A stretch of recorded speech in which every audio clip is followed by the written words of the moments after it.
यशोदा मैया के पीहर मायके से कणव नाम के एक ब्राह्मण थे। वे बचपन से ही बड़े नारायण पारायण थे। वे नारायण की सेवा करते करते अब वृद्ध हो गए थे। वे एकांतवासी थे। भगवान का स्मरण करते, भजन करते और भगवान के श्री विग्रह को प्रतिदिन ही नैवेद्य अर्पण करते और उसी का प्रसाद के रूप में पाते। वे बड़े प्रेमी भक्त थे। कण्व ब्राह्मण प्रायः कहीं आते जाते नहीं थे, बस कभी कभी नंद बाबा के यहाँ अवश्य ही जाया करते थे। श्री नंद बाबा तथा यशोदा मैया की कण्व ब्राह्मण के प्रति अपार श्रद्धा थी। वे कण्व ब्राह्मण को अपने हृदय की सारी बात बताया करते और प्रश्न भी पूछा करते तथा उनकी आवश्यकता की पूर्ति भी किया करते। यद्यपि वे ब्राह्मण अयाचक थे, किसी से कुछ भी नहीं मांगते थे। विगत 5 वर्षों से ही नंद बाबा के घर नहीं जा पाए थे, क्योंकि ध्यान भजन में ही हमेशा लगे रहते थे। उनको यह ज्ञात ही नहीं था कि नंद बाबा के यहाँ बालकृष्ण का प्राकट्य भी हो चुका है। एक दिन द्वादशी का दिन था। ब्राह्मण अपने इष्ट देव की पूजा के लिए फूल और कंदमूल लेने के लिए यमुना के तट पर आए हुए थे। आज वे गोकुल के घाट पर आ गए थे।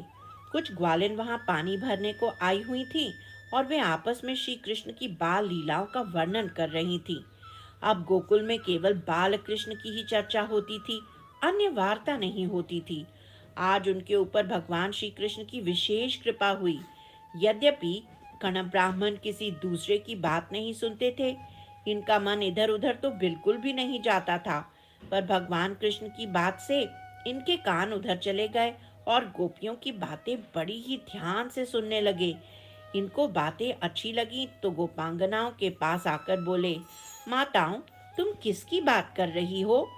गोपियां प्रेम में गदगद होकर बोली, अरे पंडित जी, आपको मालूम नहीं, हमारे नंद बाबा के लाला हुआ है। यह उसी लाला की चर्चा है। ब्राह्मण देवता ने कहा कि तनिक मुझे भी सुनाओ।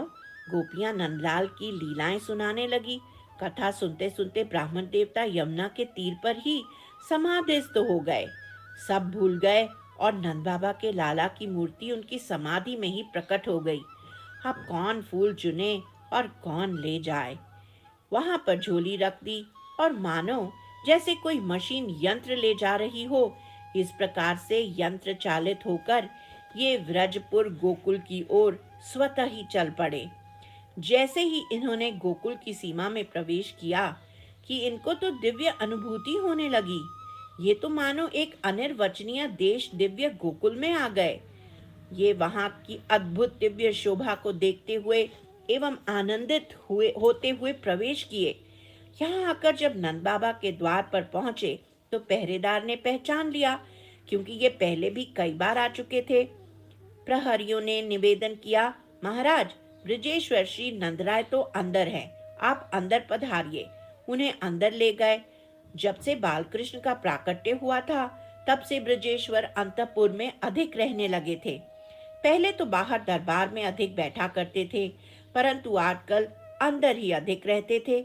उन्होंने जब देखा कि अधिकांश आने वाली पंडित जी आज बहुत दिनों के बाद आए हैं, तब बाबा उठ खड़े हुए। यशोदा मैया भी उठ खड़ी हुई और बड़ी उमंग से उनके चरणों में प्रणाम किया। उनको अर्घ्य पाद्य आदि षोडश उपचार से स्वागत किया।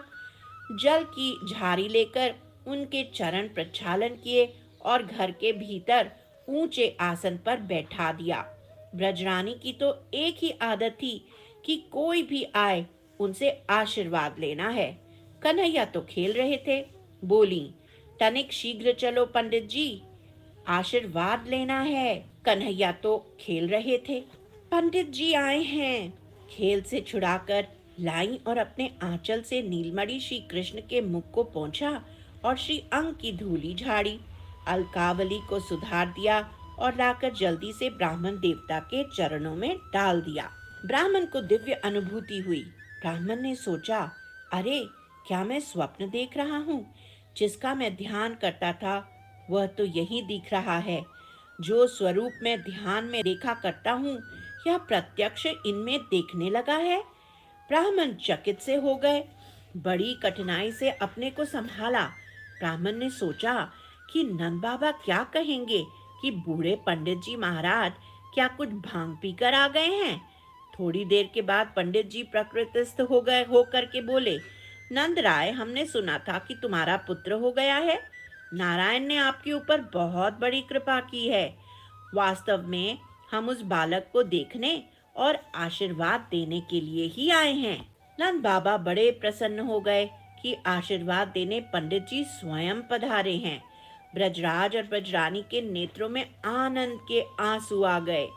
कुछ देर के पश्चात कण्व ब्राह्मण बोले, नंद जी, आशीर्वाद दे ही दिया, अब हम महाराने जाते हैं।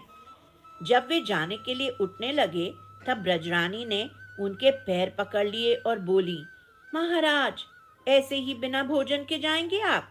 ऐसे नहीं, आपको द्वादशी का पारण यहीं करना होगा। यह आपका घर है। आप बहुत दिनों बाद पधारे हैं, हम आपको ऐसे ही नहीं जाने देंगे। ब्राह्मण ने कहा, देखो, हमने तो आजकल एक नियम ले रखा है। हम तो अपने हाथ से चुने हुए कंदमूल से ही पेट भरते हैं। यह नियम 5 साल से निर्वाह होता आ रहा है। नंदरानी बोली, कुछ भी नियम हो, आज तो आपको इस लाला के लिए यही भोजन करना पड़ेगा। हम नियम नहीं तोड़ेंगे, पर आप भोजन करके जब प्रसन्न होंगे तो लाला को प्रसन्नता होगी, इसको और आशीर्वाद मिलेगा, इसलिए आपको भोजन करना पड़ेगा। ब्राह्मण ने कहा, अच्छी बात है।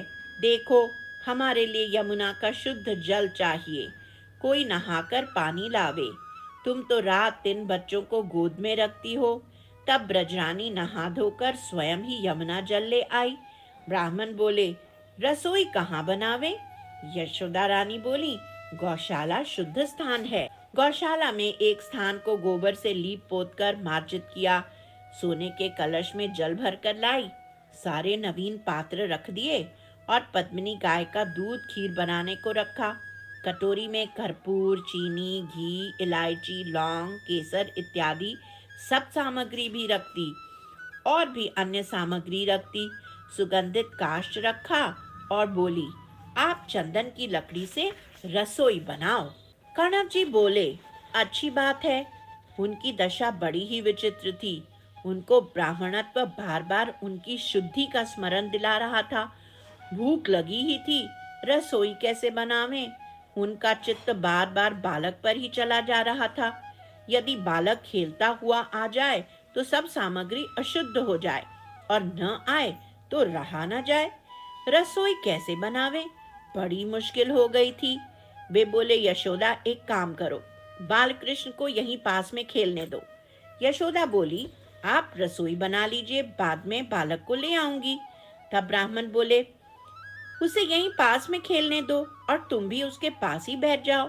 ब्राह्मण ने सोचा कि बालकृष्ण को देखते भी रहेंगे और रसोई भी बनाते रहेंगे। अब उनको चूल्हा नहीं दिख रहा था, अपितु चूल्हे के स्थान पर उनको मंद मंद मधुर मुस्कान की हंसी हंसाता हुआ बालक ही दिख रहा था। यहाँ तक कि स्वर्ण कलछी, स्वर्ण थाल, स्वर्ण पात्र भी वही दिख रहा था। गौशाला की भीति दीवार में भी मानो वही नाचता हुआ सा दिख रहा था। कण्व ब्राह्मण ने घी एवं मेवा मिष्ठान मिलाकर बहुत ही सुंदर खीर बनाई और अपने प्रभु श्री नारायण को समर्पित कर दिया।